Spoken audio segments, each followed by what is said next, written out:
India का जो defence shield है अभी फ़िलहाल जो, क्योंकि भारत और पाकिस्तान में भी वॉर चल रहा है और ऑपरेशन सिंदूर के तहत इंडिया ने जो है वो कार्रवाई की है पाकिस्तान में जो भी आतंकवादी कार्य जहाँ पे हो रहे थे, जहाँ पे भी आतंकवादी अड्डे थे, तो वहाँ पे भारत ने कार्रवाई करते हुए कई आतंकवादियों को मार गिराया है। और उसके बाद से ये सारा हमारा चल रहा है। थोड़ा सा हम जान लेते हैं कि हमारा जो एयर डिफेंस सिस्टम है प्रेजेंट का भी वो कैसे वर्क कर रहा है। ऑपरेशन सिंदूर के तहत टेररिस्ट जितने भी कैंप्स थे पाकिस्तान पे, वहाँ पे इंडिया ने अटैक किया। फिर वहाँ पाकिस्तान की तरफ से जो है बहुत सारी मिसाइल्स लॉन्च कर दी गई इंडिया के अगेंस्ट। तो लेकिन इंडिया का जो डिफेंस सिस्टम है, जो एयर डिफेंस सिस्टम है, वो इतना पावरफुल है कि उसमें इन सारों को, जितने भी मिसाइल्स थे उनको रास्ते में ही जो है वो रोक दिया, मार गिराया। तो इसके लिए हम थोड़ा सा अभी आज डिस्कस कर रहे थे कि क्या क्या चीज़ें हैं। इंडिया ने अपना जो मिसाइल डिफेंस सिस्टम है उसको बहुत सारी कंट्रीज के साथ मिलकर जैसे तैयार किया है। उसमें रशिया से इन्होंने हमें S-400 परचेज किया है और ये बहुत ही कारगर इस पूरे वॉर में अभी तक जो है वो कारगर उपयोगी हुआ, मतलब कारगर सिद्ध हुआ है।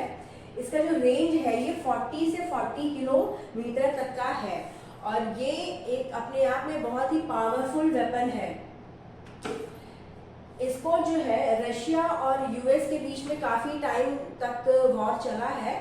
तो इसका जो सबसे पहले जो फॉर्मेशन हुआ, रशिया ने 1967 में S-200 डिफेंस सिस्टम अपना बनाया। फिर इसको बाद में अपग्रेड किया, 78 में अपग्रेड कर दिया इसको, फिर S-300 नाम से जाना गया ये। फिर इसको 1999 में S-400 का इन्होंने ट्रायल शुरू किया और 2007 में रशिया ने S-400 को अपने बॉर्डर्स पे तैनात कर दिया गया। तो जान लेते हैं ये कैसे वर्क करता है।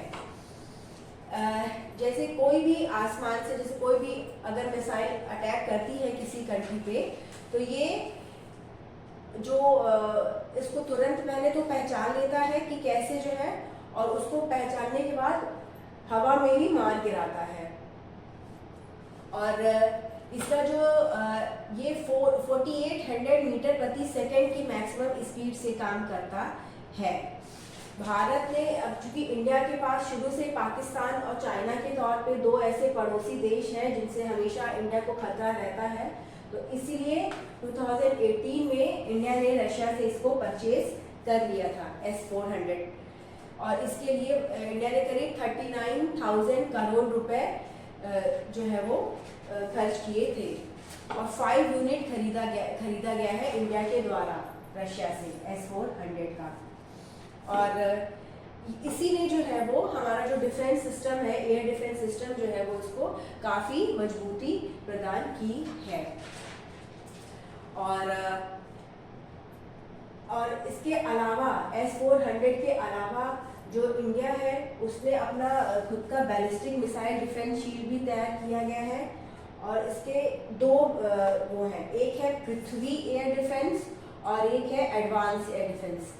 बैलिस्टिक मिसाइल्स पर जानने क्या होती है? बैलिस्टिक मिसाइल्स वो होती हैं जो एक कर्व को जैसे फॉलो करती है, प्रोजेक्शन ऐसे फॉलो करती है, सेम मिसाइल जाएगी फिर ये आप ऐसे अटैक कर देगी जो भी इसका टारगेट रहेगा।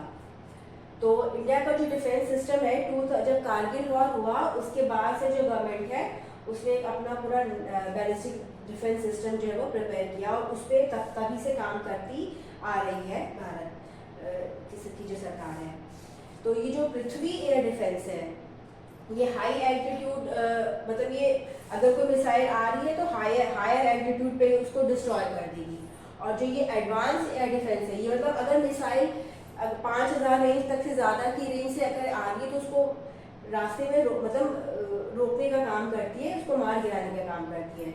और जो एडवांस एयर डिफेंस सिस्टम है ये हमारा और लो एल्टीट्यूड पे काम करता है कि ऊंचाई पे ना मार के, मतलब अगर वो और भी पास आ गई तब भी हम मिसाइल को वहाँ पे रास्ते में ख़त्म कर सकते हैं। तो ये हमारे को एक और बेटर टेक्निक प्रोवाइड करता है कि मतलब अगर कोई चूक हो गई, हम पहले ना मार पाए तो पास में किसी भी हालत में वो जो अपना टारगेट है उसको ना अचीव कर पाए, किसी तरह का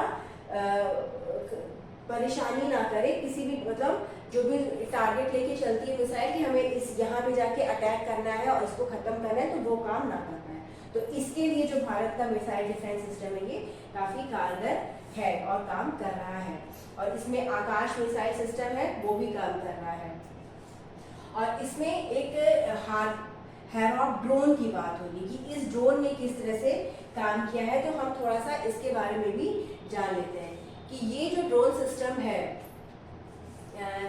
ये क्या क्या है इसने, कि ये एक ड्रोन है जो कि गया है पाकिस्तान में और वहाँ पे जाके इसने पाकिस्तान का जो एयर डिफेंस है वो है HQ9 जो पाकिस्तान का डिफेंस है, इन्होंने इसे चाइना से परचेज किया था। और तो ये जो हमारा ड्रोन है हैरॉक ड्रोन, ये गया है लाहौर और वहाँ पे इसने जो पाकिस्तान का जो एयर डिफेंस सिस्टम है उसको पूरी तरह से विफल कर दिया है, डिस्ट्रॉय कर दिया है। तो ये जो हैरॉक ड्रोन है ये दो तरह से काम करता है, ये एक ड्रोन के साथ साथ एक मिसाइल का भी काम करता है। ये अपने टारगेट पे जाता है, उस पर जैसे टारगेट इसका रहेगा उस पर जाएगा, उस पर मंडराता है और फिर ये पता लगने पर अपने जो लक्ष्य है उसको भेज देता है। तो इस तरह से ये सिस्टम काम करता है। तो ये पहले गया और इसने जो वहाँ का जो डिफेंस HQ9 है सिस्टम उसको ख़त्म कर दिया। तो अब उनके पास कोई ऑप्शन नहीं था, उनको पता नहीं चल पाया कि हाँ फिर जब वहाँ का कि हमारी तरफ से भी कोई अटैक होने वाला है, पहले उन्होंने अपनी मिसाइल्स को इंडिया के लिए इंडिया की तरफ छोड़ा, रिलीज किया, तो जो हमारा सिस्टम था उसने इसको बीच में ही टारगेट सबको ख़त्म कर दिया। फिर हमारा ये हैरॉक ड्रोन गया और उसने वहाँ का जो डिफेंस सिस्टम था HQ9 उसको ख़त्म किया। फिर हमारी मिसाइल्स ने जाकर उनके जो भी एस्टेब्लिशमेंट्स थे वहाँ पर अटैक किया। तो इस तरह से ये हमारा जो एयर डिफेंस सिस्टम है ये वर्क कर रहा है। और इसके अलावा हमने इजराइल से स्पाइडर ये भी एक बहुत ही अच्छा यूनिक एयर डिफेंस का सिस्टम है, हमने इजराइल से इसे परचेज किया है और ये भी अभी हमारा काम कर रहा है। तो इंडिया का अगर देखा जाए तो जो एयर डिफेंस सिस्टम है वो काफ़ी मजबूत है, हमारे पास खुद का है, इंडिजिनस भी है और बाकी हमने इजराइल से खरीदा है, रशिया से खरीदा है, तो वो भी हमें एक मजबूती प्रदान कर रहे हैं। और तो अब इस पर देखना होगा कि बात आगे चल के फिर और क्या चीज़ें डेवलप होती हैं। तो एग्जामिनेशन पॉइंट ऑफ व्यू ये सारी चीज़ें इंपॉर्टेंट हैं, जैसे ये पूछ सकता है कि S-400 क्या है, इंडिया का बैलिस्टिक मिसाइल सिस्टम क्या है, PAD क्या है, एडवांस एयर डिफेंस क्या है, HQ9 करके भी पूछ सकता है क्या है, ये ड्रोन पूछ सकता है कि किस कंट्री से हमने परचेज किया है। ये सारी चीज़ें हमारे एग्ज़ाम के लिए इम्पॉर्टेंट हैं। तो ये ब्रीफ डिस्कशन था, फिर जैसे जैसे इसमें और नई चीज़ें होंगी हम अपने डिस्कशन में इसको ऐड करते जाएंगे।